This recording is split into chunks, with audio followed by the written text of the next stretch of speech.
Alright, welcome back, guys, or welcome to this your first time here. I'm Vision here with Blind Entertainment, bringing you guys another video. Today I'm going to be doing my review of The Walking Dead Season 9, Episode 5, What Comes After. As always, I will be going into heavy spoilers regarding this episode, so if you haven't seen it yet, definitely come back after you've seen it, because I don't want to spoil anything for you guys. And don't forget to hit the subscribe button down below and hit that bell icon if you're interested in The Walking Dead. That way I don't miss any Walking Dead content from me in the future. Now let's begin. So, starting off, I'm going to talk about Maggie and Negan. I really loved what they did here.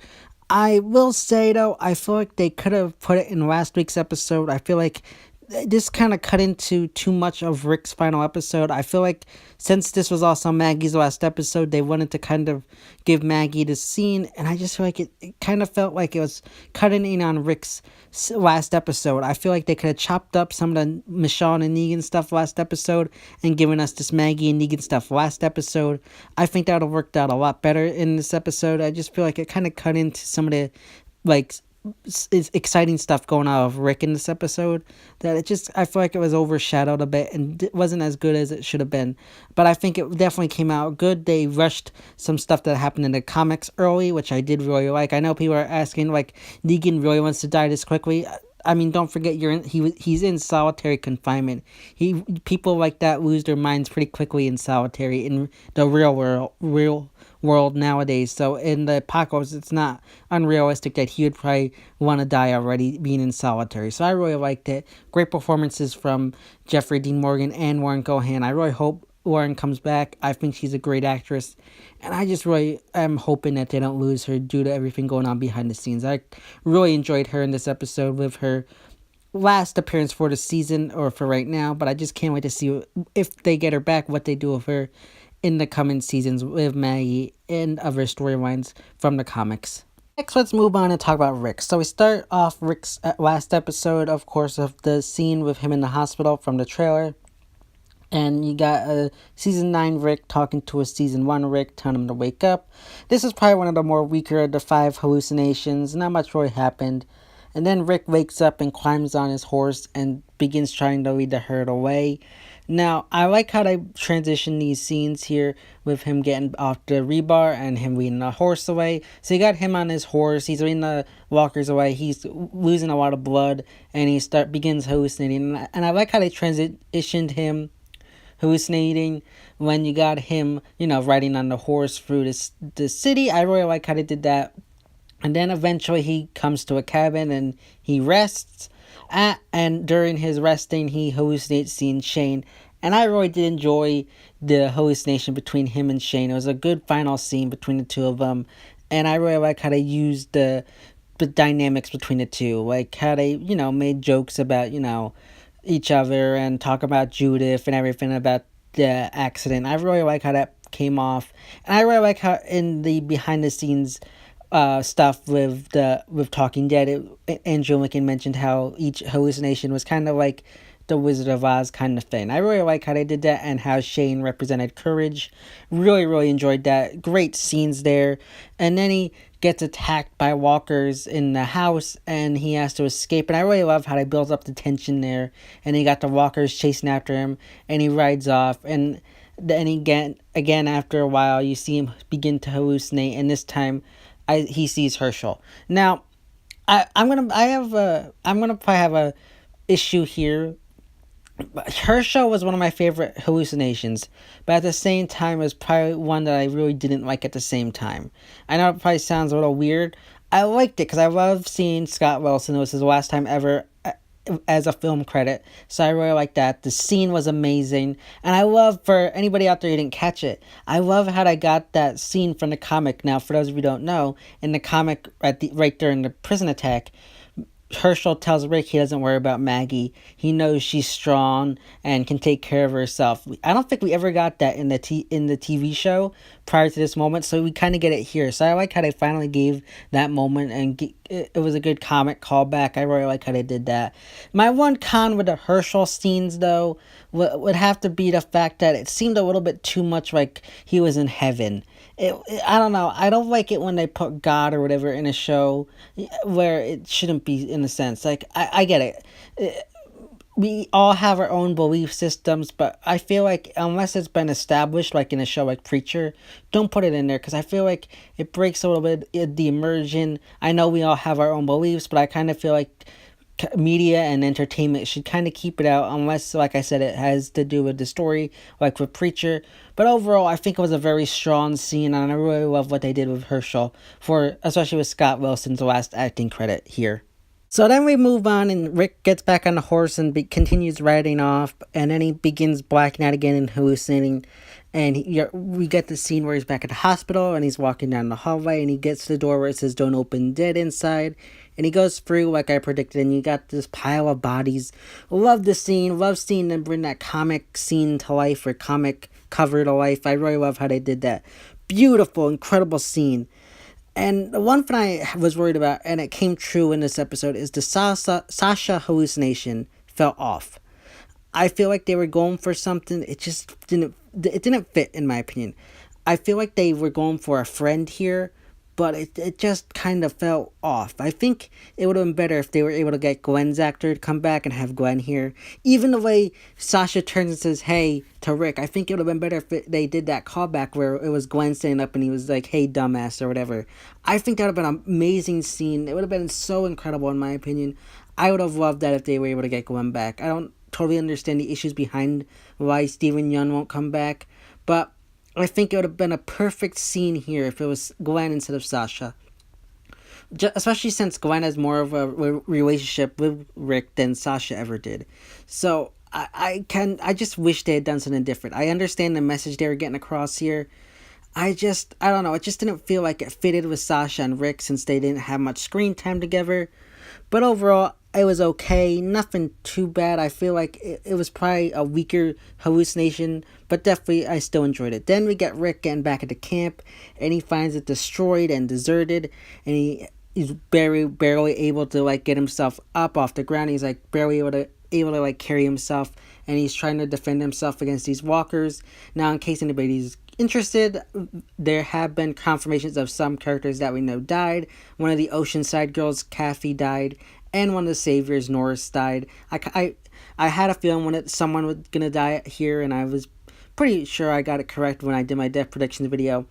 But then you got Rick, who ends up escaping, and he gets to the bridge, and he collapses and passes out again after being chased by walkers.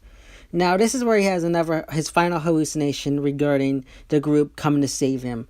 Now, I understand what they're going for here. They wanted to do like the home part for, the Wizard of Oz thing. And I get it, but it kind of felt like a cheap, like they gave it to you and then they pulled the rug out from under you when they revealed it was just a hallucination. My other big con here is, how long was Rick passed out for? How is he able to be like passed out on the ground, and yet none of the walkers chasing after him are able to reach him to devour him? I feel like that is a huge plot convenience point that I can't stand to get over. That just bothered me too much. It was too much plot convenience, and I just didn't like it. But then we get back to the real time. He gets back up, starts leading them across the bridge, thinking that it'll finally collapse due to the weight. And big surprise, it's able to hold the walkers, and he's freaking out. And I love how it's like he gives up at that moment. He's like, okay, this is it. And then right at the very end, the walker's about to bite him, and Daryl shoots the walker with an arrow. I love that scene, and everybody shows up. They're chasing after him. The walkers are getting closer to him. They're trying to get to the end of the herd to kind of divert it, but it's just too big, and they're not going to be able to reach it. Love these scenes. It was such a tension-filled scene. And then Rick realizes that there's dynamite on the bridge, and he goes and he waits for him to get right there, and then he detonates the explosives, and the bridge just explodes, and everybody presumes he's dead. And I love that scene. And you got Maggie and Carol holding back Michonne. I kind of like that because it's calling back to last season where Michonne was holding back Maggie. I really loved it. And then you got what comes after, which I'm going to get into in a minute. But I love this scene so much. And I feel like it would have been the perfect ending. Perfect way to say goodbye to Rick Grimes. And I just this was where kind of the last of the goodness for the episode came for me, at least. So last we got the big reveal at the end. We got Jada's and Anne's stuff going on, and you got at the very end after the big explosion, Anne finds Rick and is about to leave on the helicopter and asks them to save him. Now at this point, this is where the episode went downhill for me because I was hating this idea, and it just frustrated me to no return. I'm not gonna get into it too much here. I'll get into it on my video regarding the Rick Grimes movie trilogy because they did reveal that on Talking Dead afterwards. It just frustrated me. I just didn't want it to go this way. Would have preferred Rick dying, and especially with the 6 year time jump, it just leaves a whole lot of questions like why, like how come Rick didn't return home after 6 years? Like there's so many things that I have an issue with, but I'm not gonna get into it here. It just frustrated me. I don't care about this movie thing. I like Rick, but I don't care much for Anne or the helicopter, so I just don't have that much interest in it. I'm gonna check it out at least, but it's just something I'm just like, why did they have to go there and do that? It was a great episode, and then it did this, and it plummeted badly for me. It just really frustrated me when they did this, and I just kind of wish they had done something differently, because I don't know. The big explosion at the bridge, Rick would have gone out with a bang. It would have been amazing. I would have been happy, and it would have been a perfect, satisfying end to Rick Grimes' story. But then they go and pull this, and it just frustrates me. But I know there's a lot of fans out there who like it, so if you like it, that's fine. It just wasn't the ending I was hoping for Rick Grimes. Now, moving on, like I said, we got that 6 year time jump. Now, before I get into that click, I just want to go back and mention that I did like how they had that song. I forget the name of it. What is it? A Whole Lot of Space Junk or whatever, playing during Rick's departure. I like the callback to episode 1. I kind of like that. I know a lot of people didn't like the song choice, but I know. I just like the callback in general, so I like how they did that. But moving on to the 6 year time jump, we get introduced to Magna and her group. I am a little annoyed that they did it here. I feel like it would have been better if they saved it till next week's episode, but I understand what they're doing. They're trying to get people hyped for next week's episode since it's the first one about Rick. I'm just hoping that this is just a cut scene, and then in the next episode it opens with actually us seeing Magna and her group arriving like we did in the comics. I really like that introduction to Magna and her group, and I just really hope we don't lose out on it again. I was annoyed when they didn't open up season 9 of it, and if they do it again here, I'm going to be even more annoyed. But then we got them being saved. Gunshots ring out as they're being surrounded, and they are able to escape into the woods, where they are saved by Judith Grimes. Now, I like the introduction to Judith. I like the introduction there. I will say some parts of it did come off a little bit cheesy, but overall I gotta give it a plus for the introduction there.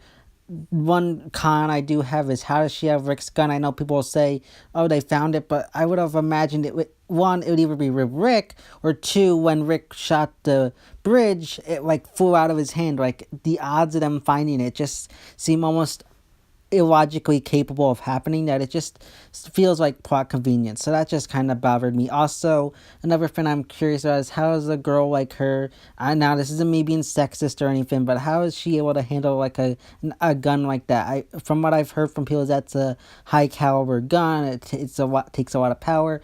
Now, again, I'm not being sexist or anything like that, but I'm just saying, I don't know, maybe she's been trained to use it very well. I don't know, it's just, that's a little bit I'm iffy on there too.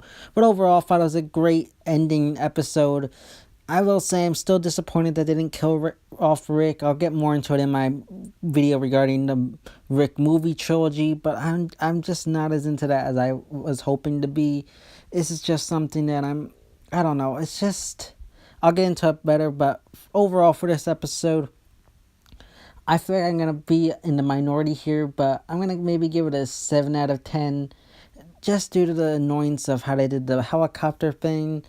I don't know, and the Maggie stuff. It just, I had all this expectations, but then it just didn't play out the way I was hoping, and it just didn't live up to my expectations. So for that reason, I'm going to give it like a 7.5 out of 10. But leave your thoughts and opinions on this episode in the comment section down below. So yeah, guys, that's my review of The Walking Dead Season 9, Episode 5, What Comes After. As always, if you like this video, don't forget to give it a big thumbs up and share. And don't forget to subscribe down below and hit the bell icon. That way you don't miss any more Walking Dead content from me in the future. This has been Vision here with Blind Entertainment, and I'll see you next time.